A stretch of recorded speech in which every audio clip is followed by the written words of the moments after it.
Bayan, kaugnay pa rin sa paghahanda sa pagpasok ng bagyong Uwan sa bansa. Makakausap po natin sa linya ng telepono si Engineer Amado Elson Egarge, ang hepe ng Provincial Disaster Risk Reduction Office sa Aurora Province. Sir, magandang gabi po sa inyo. Good evening po, sir. Good evening po sa inyong tagapakinig. Well, sir, isa po ang Aurora Province sa posibleng tumbukin nitong bagyong Uwan. Kamusta po yung paghahanda sa inyong lugar? Tama po, sir. At yun po ang binigay ng pag-asa. Ang truck po ay ang aming, isa po ang aming lalawigan na dadaanan po ng Typhoon Uwan. Alright, sir, may mga lugar po ba sa Aurora yung nanganganib sa posibleng landslide o di kay storm surge?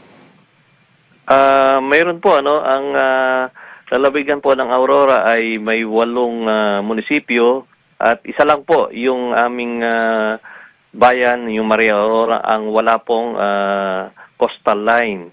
Kaya prone po ang aming lalawigan o aming mga bayan, yung 7 bayan sa storm surge po.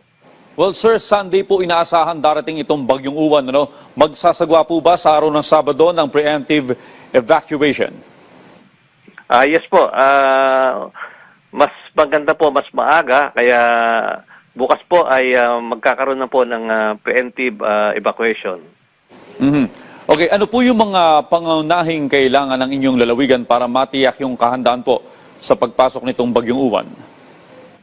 Una po ang aming pangangailangan, siyempre po yung mga food pack na ibibigay po namin doon sa aming mga kababayan na mapupunta po ng evacuation. At pangalawa po ay yung mga preposition po ng mga medicine at ganoon din po yung mga equipment para in case po magkaroon ng landslide o flooding ay makakatulong po yung aming mga ipiprepare na mga equipment po.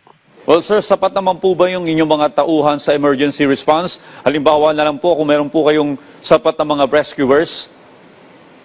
Yes po, katuwang po namin ang BFV, ang Coast Guard para in case po na kulangin po kami ng search and rescue personnel ay naka-augment naman po sila sa amin. Sir, may mga tinitignan po ba kayong mga liblib na lugar o isolated areas dyan sa may Aurora?